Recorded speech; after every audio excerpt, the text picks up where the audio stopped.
نحمده ونصلي ونسلم على رسوله الكريم اما بعد فاعوذ بالله من الشيطان الرجيم بسم الله الرحمن الرحيم يوصيكم الله في اولادكم للذكر مثل حظ الانثيين فإن كن نساء فوق اثنتين فلهن ثلث ما ترك وإن كانت واحدة فلا نصف ولأبويه لكل واحد منهما السدس مما ترك إن كان له ولد فإن لم يكن له ولد وورثه أبواه فلأمه الثلث فإن كان له إخوة فلأمه السدس من بعد وصية يوصي بها أو دين آباؤكم وأبناؤكم لا تدرون أيهم أقرب لكم نفعا فريضة من الله إن الله كان عليما حكيما آمنت بالله صدق الله العلي العظيم. سامعین محترم، گزشتہ درس میں آپ کے سامنے اس بات کو بیان کیا تھا کہ اولاد مرد کی شکل میں ہو یا عورت کی شکل میں ہو، یعنی کہ بیٹے ہوں یا بیٹیاں ہوں، ان کا حصہ شریعت نے مقرر کیا ہے میراث میں، اور کم ہو یا زیادہ وہ ان کو دیا جائے گا. اور شریعت نے پچھلے درس میں تو یہ بتایا تھا کہ ان کو حصہ دیا جائے گا. اب کتنا دیا جائے گا یہ آج کا ہمارا سبق ہے. انسان کے ساتھ دوسرے انسان کی نسبت دو وجہ سے ہوتی ہے. ایک ہوتی ہے بالواسطہ، دوسری ہوتی ہے بلا واسطہ. اور اسی طرح قربت کے بھی دو سبب ہیں. ایک قربت کا سبب ہوتا ہے نسبی طور پر، ایک قربت کا سبب ہوتا ہے کوئی دوسرا سبب ہوتا ہے جس کی وجہ سے وہ قریب اس کا قرابت دار بن جاتا ہے. انسان کا اپنے ماں باپ کے ساتھ تعلق اور اسی طرح ماں باپ کا اپنی اولاد کے ساتھ تعلق یہ قرابت نسبی ہوتی ہے. اور میاں بیوی کا تعلق آپس میں یہ نکاح کے سبب سے ہوتا ہے، تو یہ سببی قرابت ہوتی ہے. اور انسان اپنی اولاد کے لیے یا اس انسان کی اولاد اپنے والدین کے لیے یہ بالواسطہ قرابت ہوتی ہے. بلا واسطہ ہوتی ہے، بلا واسطہ قرابت ہوتی ہے. اس کے اندر کوئی دوسرا سبب نہیں ہوتا یا کوئی واسطہ نہیں ہوتا. لیکن انسان کی اپنے بہن بھائیوں کے ساتھ یہ جو قرابت ہوتی ہے یہ بلا واسطہ نہیں ہوتی بلکہ بال واسطہ ہوتی ہے. یعنی کہ انسان اپنے بھائیوں کے ساتھ یا ان کی بہنوں کے ساتھ جو رشتہ ہے وہ ماں باپ کی وجہ سے، اور انسان کا اپنی اولاد کے ساتھ تعلق یہ کسی وجہ سے نہیں بلکہ ڈائریکٹ اس کا اپنا تعلق ہے، اس کے ساتھ قرابت ہے. تو اللہ رب الجلال نے پہلے ان رشتوں کا بیان فرمایا کہ جس سے بلا واسطہ قربت ہوتی ہے، یعنی کہ جیسے ماں باپ ہیں اور اولاد ہے. اور دوسرے نمبر پہ اس کے بعد والی جو آیت ہے اس میں اللہ تعالیٰ نے ان لوگوں کے میراث کا ذکر کیا کہ جس سے انسان قربت تو ہوتی ہے لیکن وہ سببی قربت ہوتی ہے. جیسے میاں اور بیوی نکاح کی وجہ سے وہ ایک دوسرے کے لیے قریب ہوئے تھے، تو ان کا چکر ان کا جو نا وہ حصہ بعد میں اللہ تعالیٰ نے بیان فرمایا. پہلے نمبر پہ یہ آپ کو بتا دیا جائے، انسان کی جو میراث ہوتی ہے اس کے 4 حصے ہوتے ہیں. پہلے بھی شاید آپ کو بتایا تھا کہ انسان جب مر جاتا ہے تو اس کے ساتھ 4 حق ہوتے ہیں. نمبر 1 اس کی تجہیز و تکفین کی جائے گی. دوسرے نمبر پہ اس کا قرض اتارا جائے گا. تیسرے نمبر پہ اگر اس نے کسی کے لیے وصیت کی ہے تو وصیت پر عمل کیا جائے گا. چوتھے نمبر پر جا کر میراث تقسیم ہوگی. اگر انسان کے پاس اتنی مال اور دولت تھی کہ جس سے اس کے کفن دفن میں ہو گیا اہتمام تو پھر ختم بات. اگر اس کے بعد کفن دفن کے بعد بھی کچھ بچ جاتا ہے تو اگر اس نے کسی کا قرض لے رکھا ہو تو اس کو قرض دیا جائے گا. اگر قرض میں وہ رقم پوری ہو جاتی ہے تو پھر تقسیم نہیں ہوگی، وصیت پر بھی عمل نہیں ہوگا. لیکن اگر تجہیز و تکفین کے بعد قرض کو ادا کرنے کے بعد بھی رقم بچتی ہے تو پھر اگر اس نے وصیت کر رکھی ہوگی تو تہائی مال میں سے، یعنی کہ مال کے 3 حصے کریں گے، 1 حصے میں اس کی وصیت پر عمل کیا جائے گا اور اس کے بعد جو 2 حصے بچیں گے پھر اس کی اولاد میں یا اس کی جو بھی ورثہ ہے ان کے درمیان اس کو تقسیم کیا جائے گا. لیکن اگر وصیت نہیں کی تو پھر وصیت کا وہ بیچ والا خانہ ختم ہو جائے گا. پھر قرض کے بعد اس کی ساری جو جائیداد ہوگی وہ اس کے اندر رشتہ داروں میں تقسیم کی جائے گی. اس کے ماں باپ میں، اس کے جو ہے وہ بیوی کا انتقال ہو تو میاں میں، اگر میاں کا انتقال ہو تو بیوی کو اس کا حصہ دیا جائے گا. اسی طرح اس کی اولاد کا بھی حصہ دیا جائے گا. دوسرے نمبر پر اللہ رب الجلال نے قرآن میں جو حصے مقرر فرمایا اس میں یہ فرمایا کہ مرد کا حصہ عورت کی بنسبت ڈبل ہوتا ہے. یعنی کہ مرد کے 2 حصے ہوتے ہیں، عورت کا 1 حصہ ہوتا ہے. مثال کے طور پر کسی کا انتقال ہوا اور اس کی اولاد میں ایک بیٹا تھا اور ایک بیٹی تھی بس، تو اس کے مال، اس کی بیوی بھی نہیں تھی، ماں باپ بھی کوئی نہیں تھا، تو اس کے مال کے 3 حصے کریں گے، یعنی کہ تجہیز و تکفین کے بعد، قرض دینے کے بعد، وصیت کو ختم کرنے، وصیت پر عمل کرنے کے بعد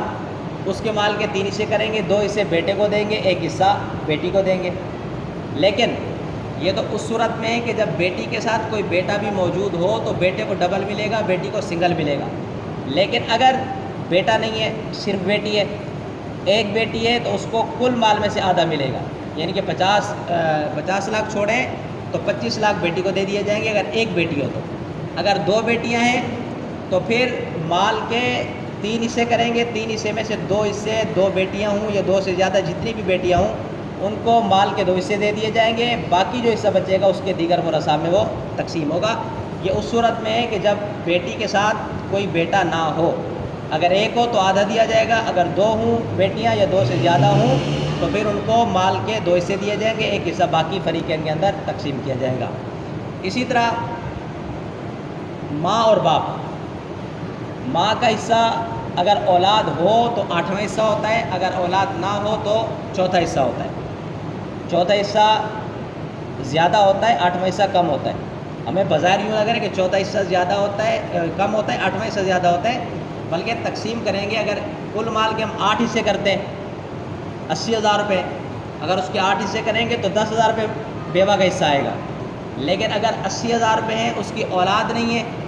تو اس کا 4تھا حصہ بنے گا 20,000 روپے، تو 4تھا حصہ زیادہ ہوگا، 8واں حصہ کم ہوگا۔ اگر اولاد ہوگی تو ماں کا حصہ 4تھے سے کم ہو کر 8ویں پر چلا جائے گا،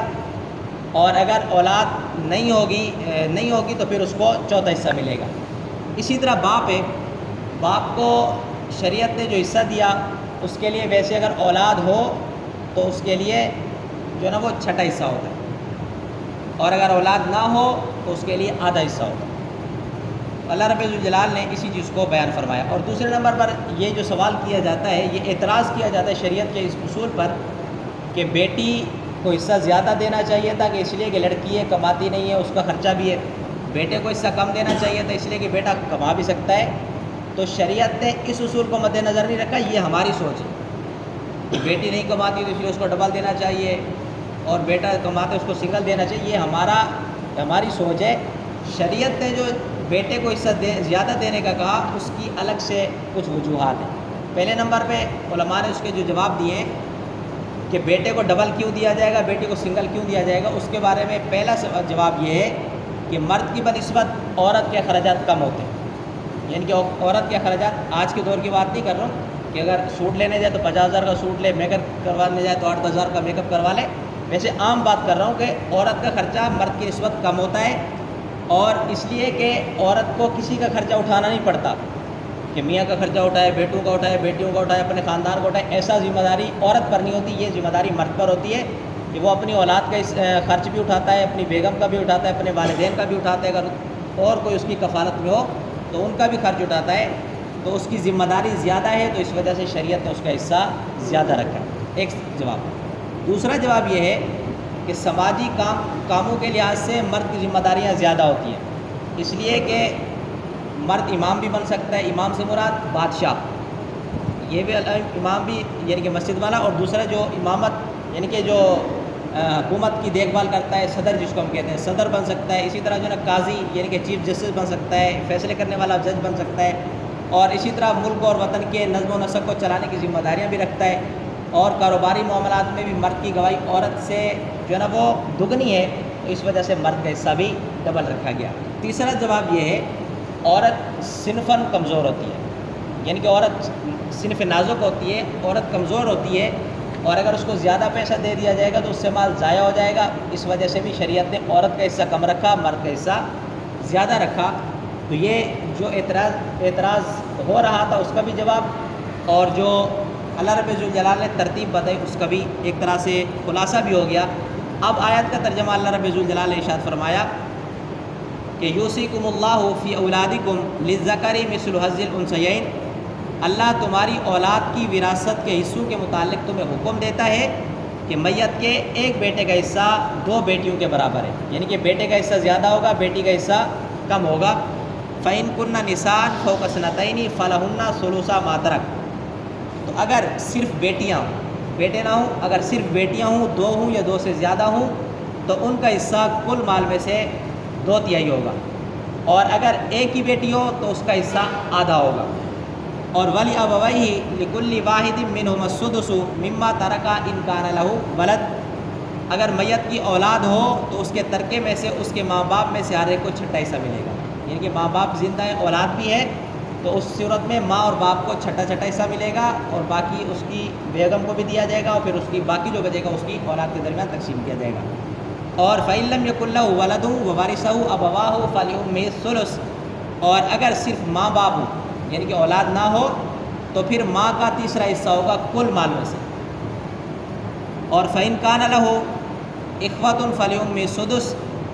اور اگر میت کے بہن بھائی ہوں تو ماں کا 6 حصہ ہوگا، یعنی اگر میت کی ماں ہے، باپ بھی ہے اور میت کی اولاد بھی ہے، تب بھی ماں کو 6 حصہ ملے گا، باپ کو بھی 6 حصہ ملے گا، اور اگر میت کے بہن بھائی ہیں اور ماں ہے تو پھر اس صورت میں بھی ماں کو 6 حصہ ملے گا۔ من بعد وصیت یوصی بہا او دین، یہ تقسیم اس کی وصیت پوری کرنے کے بعد اور اس کا قرض ادا کرنے کے بعد ہے، یعنی کہ پہلے قرض اتاریں گے، وصیت پوری کریں گے، اس کے بعد یہ تقسیم کریں گے۔ آباؤکم وابناؤکم لا تدرون ایہم اقرب لکم نفعا، تمہارے باپ اور تمہارے بیٹے تم خود نہیں جانتے کہ تم کو نفع پہنچانے کے کون زیادہ قریب ہے، یعنی کہ تمہاری اولاد تمہارے لیے زیادہ مفید ہے یا تمہارے والدین، اللہ تعالیٰ فرماتے ہیں تمہیں نہیں پتہ، فریضۃ من اللہ، اور یہ اللہ کی طرف سے مقرر کیے ہوئے حصے ہیں۔ ان اللہ کان علیما حکیما، بے شک اللہ خوب جاننے والا اور بہت حکمت والا ہے۔ ایک بات ابھی میں نے آپ کو بتایا کہ قرض پہلے دیا جائے گا، وصیت بعد میں پوری کی جائے گی۔ قرآن یہ بتا رہا ہے کہ وصیت پر عمل پہلے ہوگا، قرض میں عمل بعد پر ہوگا، تو یہ ترتیب اس وجہ سے ہے کہ قرض کا مطالبہ کرنے والے موجود ہوتے ہیں۔ جب انسان کا انتقال ہوتا ہے تو آپ نے سنا ہوگا کہ اعلان کر دیا جاتا ہے کہ اگر ہمارے والد کا کسی سے قرض ہو، یعنی کہ کسی سے کوئی لین دین ہو، تو وہ ہم سے رابطہ کر سکتا ہے۔ تو قرض اگر وہ مطالبہ اپنا وہ اعلان نہ بھی کرے اولاد، تب بھی بندہ آ جاتا ہے کہ بھئی تمہارے باپ نے مجھے اتنے پیسے دینے تھے، تو قرض کا مطالبہ کرنے والا موجود ہوتا ہے، لیکن وصیت کا مطالبہ کرنے والا موجود نہیں ہوتا، تو اس وجہ سے وصیت کو پہلے ذکر کیا کہ اگر اس نے وصیت کر دی ہو تو پھر وصیت پر عمل کیا جائے گا، اس لیے کہ قرض مانگنے والے تو ویسے ہی آ جائیں گے۔ تو اللہ تعالیٰ نے وصیت کو مقدم کیا، قرض کو بعد میں کیا، لیکن جو ترتیب رسول اللہ صلی اللہ تعالیٰ علیہ وسلم نے ارشاد فرمائی وہ یہ ہے کہ قرض پہلے دیا جائے گا، وصیت پر عمل بعد میں کیا جائے گا۔ اور اس کے بعد فرمایا کہ وَلَكُمْ نِصْفُ مَا تَرَكَ أَزْوَاجُكُمْ إِن لَّمْ يَكُن لَّهُنَّ وَلَدٌ، یہ تو تھا اولاد کے اور ماں باپ کے حوالے سے کہ اولاد کو کتنا دیا جائے گا اور ماں باپ کو کتنا دیا جائے گا۔ اچھا، دوسرے نمبر پہ آیت میں بھی اللہ تعالیٰ نے اولاد کا ذکر پہلے کیا اور میاں بیوی کا ذکر بعد میں کیا، ماں باپ کا ذکر بھی بعد میں کیا، تو اس کی کیا وجہ ہے؟ اس کے بارے میں امام بخاری نے حدیث نقل کیا ہے، بخاری شریف میں فرمایا کہ حضور علیہ الصلوۃ نے فرمایا کہ حضرت مسور بن مخرمہ سے روایت ہے، وہ کہتے ہیں کہ رسول اللہ نے فرمایا کہ سیدتنا فاطمہ یعنی کہ حضرت فاطمہ الزہرا رضی اللہ تعالیٰ عنہا کے بارے میں ارشاد فرمایا کہ یہ میرے جسم کا ٹکڑا ہے، جس نے اس کو غضبناک کیا اس نے مجھے غضبناک کیا۔ تو کہتے ہیں اس وجہ سے اللہ تعالیٰ نے پہلے اولاد کے حصوں کو بیان فرمایا۔ اور اسی طرح ایک اور حدیث جامع ترمذی میں موجود ہے، حضرت جابر بن عبداللہ راوی ہیں، وہ کہتے ہیں کہ میں بیمار تھا تو حضور میری عیادت کرنے کے لیے میرے گھر آئے، تو میں نے عرض کی یا رسول اللہ میرا جو مال ہے میں اپنی اولاد کے درمیان کیسے تقسیم کروں، یعنی کہ بیٹوں کو کتنا دوں بیٹیوں کو کتنا دوں، تو رسول اللہ خاموش رہے۔ تو اس موقع پر یہ آیت نازل ہوئی کہ اللہ تعالیٰ نے فرمایا کہ اللہ تعالیٰ تمہیں حکم دیتا ہے تمہاری اولاد کے بارے میں کہ بیٹوں کو 2 بیٹوں کے برابر حصہ ملے گا، یعنی کہ بیٹوں کو ڈبل ملے گا، بیٹی کو سنگل حصہ ملے گا۔ تو اس وجہ سے اللہ تعالیٰ نے قرآن میں جو والدین سے پہلے یعنی کہ میاں بیوی سے والدین سے پہلے اولاد کا ذکر کیا، تو اس وجہ سے اللہ جناب وہ پھر ایک ترتیب دی گئی کہ پہلے اولاد کا ذکر ہے، پھر ماں باپ کا ذکر ہے، پھر اس کے بعد میاں بیوی کا ذکر ہے، اس کے بعد آخر میں جا کر بہن بھائی کا ذکر ہے۔ اچھا، اس کے بعد فرماتے ہیں اللہ تعالیٰ نے ارشاد فرمایا وَلَكُمْ نِصْفُ مَا تَرَكَ أَزْوَاجُكُمْ إِن لَّمْ يَكُن لَّهُنَّ وَلَدٌ، تمہاری بیویوں کے ترکے میں سے تمہارے لیے آدھا حصہ ہے، یعنی کہ شوہر کو آدھا حصہ ملے گا اگر اس کی بیوی کا انتقال ہوا اور اس کی کوئی جائیداد ہے تو شوہر کو آدھا حصہ ملے گا۔ یہ اس صورت میں ہے إِن لَّمْ يَكُن لَّهُنَّ وَلَدٌ، اگر اس کی اولاد نہ ہو تو، یعنی کہ بیوی کی کوئی اولاد نہیں تھی خالی میاں ہی تھا تو اس کو آدھا حصہ ملے گا، اور اگر اولاد ہو تو فرمایا فَإِن كَانَ لَهُنَّ وَلَدٌ فَلَكُمُ الرُّبُعُ تو اگر اولاد ہو تو پھر شوہر کو چوتھا حصہ ملے گا. آدھا زیادہ ہوتا ہے چوتھا کم ہوتا ہے. جیسے وہاں تھا کہ چوتھا زیادہ ہوتا ہے آٹھواں کم ہوتا ہے، تو اسی طرح آدھا زیادہ ہوتا ہے چوتھا حصہ کم ہوتا ہے. تو پہلے اس صورت میں جب اولاد نہیں تھی تو آدھا حصہ تھا شوہر کے لیے، اور جب اولاد تھی تو اس کے لیے فرمایا کہ اس کے لیے اب چوتھا حصہ ہوگا، آدھا نہیں ملے گا. اور یہ اس صورت میں ہوگا من بعد وصیت یوصین بہا او دین، ان کی وصیت پوری کرنے اور ان کا قرض ادا کرنے کے بعد. یہاں پر بھی وہی جواب ہوگا جو پہلے والا ہوگا کہ قرض پہلے دیا جائے گا، وصیت پر عمل بعد میں کیا جائے گا. اور اس کے بعد فرمایا کہ یہ تو میاں کا حصہ بتایا. اس کے بعد فرمایا وَلَهُنَّ الرُّبُعُ مِمَّا تَرَكْتُمْ إِن لَّمْ يَكُن لَّكُمْ وَلَدٌ، اور اگر تمہاری اولاد نہ ہو تو تمہارے ترکے میں سے بیوی کا چوتھا حصہ ہوگا. اور فَإِن كَانَ لَكُمْ وَلَدٌ، اور اگر تمہاری اولاد ہو فَلَهُنَّ الثُّمُنُ، تو پھر بیوی کا آٹھواں حصہ ہوگا. مِمَّا تَرَكْتُم مِّن بَعْدِ وَصِيَّةٍ تُوصُونَ بِهَا أَوْ دَيْنٍ، تمہاری وصیت پوری کرنے اور تمہارا قرض ادا کرنے کے بعد. یہ تو یہاں تک اولاد کی بات، ماں باپ کی بات اور میاں بیوی کی بات ہوئی. اب ایسا کوئی شخص جس کا انتقال ہوا کہ جس کی نہ تو اولاد ہے نہ ماں باپ ہے، اس کا کیا ہوگا؟ اس کے بارے میں بھی شریعت نے فرمایا وَإِن كَانَ رَجُلٌ يُورَثُ كَلَالَةً أَوِ امْرَأَةٌ وَلَهُ أَخٌ أَوْ أُخْتٌ فَلِكُلِّ وَاحِدٍ مِّنْهُمَا السُّدُسُ، اور اگر کسی ایسے مرد یا عورت کا ترکہ تقسیم کرنا ہو جس کے نہ ماں باپ ہوں نہ اولاد، اس کا ماں کی طرف سے بہن یا بھائی ہو، یعنی کہ ماں شریک اس کا کوئی بھائی ہو یا اس کی بہن ہو، تو ان میں سے ہر ایک کا چھٹا حصہ ہوگا اگر ایک ہو تو. اور اگر زیادہ ہو فَإِن كَانُوا أَكْثَرَ مِن ذَلِكَ فَهُمْ شُرَكَاءُ فِي الثُّلُثِ، اگر بھائی یا بہن ایک سے زیادہ ہوں تو ان سب کا حصہ ایک تہائی ہوگا. یعنی کہ پہلے چھٹا تھا، اب چھٹا نہیں ہوگا بلکہ ایک تہائی حصہ ملے گا. کل مال کے 3 حصے کریں گے تو اس میں سے ایک حصہ ان کو دے دیا جائے گا، باقی 2 حصے دوسرے ورثاء میں تقسیم کیے جائیں گے. لیکن اگر ایک ہو تو پھر اس کا چھٹا حصہ ہوگا. کل مال کے 6 حصے ہوں گے، ایک حصہ اس کو بھائی ہو، ماں شریک یا بہن ہو، اس کو دے دیا جائے گا. یہ بھی اس وقت ہوگا من بعد وصیت یوصی بہا او دین، وصیت پوری کرنے اور اس کا قرض ادا کرنے کے بعد. غیر مضار، وصیت میں نقصان نہ پہنچایا گیا ہو. وصیت من اللہ واللہ علیم حکیم، اور اللہ خوب جاننے والا اور حلم والا ہے. اللہ تعالیٰ نے یہ جو مسائل بیان فرمائے اس کے بعد ان پر عمل کرنے والوں کے لیے خوشخبری بیان فرمائی کہ جو شریعت کے مطابق اپنی اولاد کو وراثت تقسیم کر دیتا ہے، یعنی کہ اس کا ایک منشور ہوتا ہے کہ وہ اپنی اولاد کو حصہ ضرور دے گا. کچھ ایسے ہوتے ہیں کہ جو اپنی زندگی میں سب کو دے دیتے ہیں، بیٹی کو بھی حصہ دے دیتے ہیں، بیٹوں کو بھی حصہ دے دیتے ہیں. تو اگر کوئی شخص اپنی حیات میں کسی کو اپنی اولاد کو حصہ دینا چاہے تو پھر بیٹی کو اور بیٹے کو برابر برابر دے گا. یعنی کہ یہ نہیں بولے گا کہ بیٹے کو ڈبل دے دوں بیٹی کو سنگل دے دوں، ایسا نہیں ہوگا. زندگی میں دے گا تو بیٹی کو بھی بیٹے کے برابر دے گا، اور اگر انتقال کے بعد اس کی وراثت تقسیم ہوتی ہے تو پھر بیٹے کو زیادہ ملے گا، بیٹی کو کم ملے گا. اللہ تعالیٰ نے فرمایا کہ تلک حدود اللہ، یعنی یہ جو وراثت کا مال تقسیم کرنے کا جو طریقہ بیان کیا گیا، فرمایا یہ اللہ کی حدود ہیں. وَمَن يُطِعِ اللَّهَ وَرَسُولَهُ، جو شخص اللہ اور اس کے رسول کی اطاعت کرے گا، یعنی کہ اپنی وراثت کو اسی طرح تقسیم کرے گا جس طرح بیان کیا گیا. يُدْخِلُهُ جَنَّاتٍ تجری من تحتها الانہار خالدین فیہا،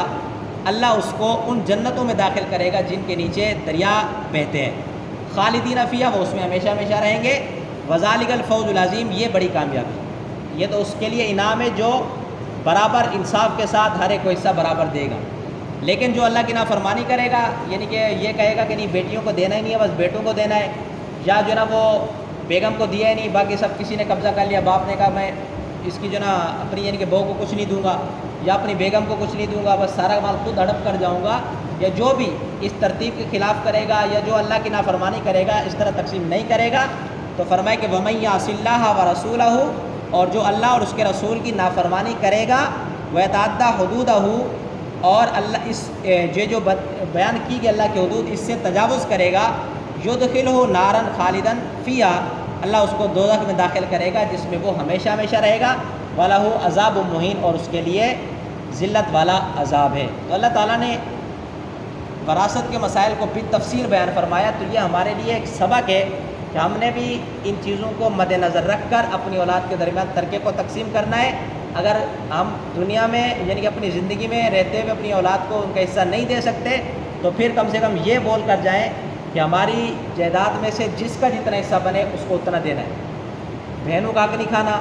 ماں کا حق نہیں کھانا، یا جو ہے نا اس طرح اور جو رشتہ دار جن کا شریعت میں حصہ بنتا ہے ان کا حصہ نہیں کھانا، ان کی حق تلفی نہیں کرنی۔ جب اس طرح سے ہم اللہ تعالیٰ کے اس حکم پر عمل کریں گے تو یقیناً اللہ تعالیٰ ہمیں جنت میں داخلہ عطا فرمائے گا۔ اللہ رب ذوالجلال سے دعا ہے کہ اللہ تعالیٰ ہمیں قرآن مجید کے مطابق زندگی گزارنے کی توفیق عطا فرمائے، اور قرآن میں اور حدیث مبارکہ میں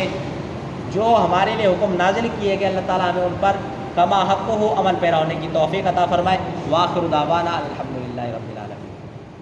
اللہم صلی علی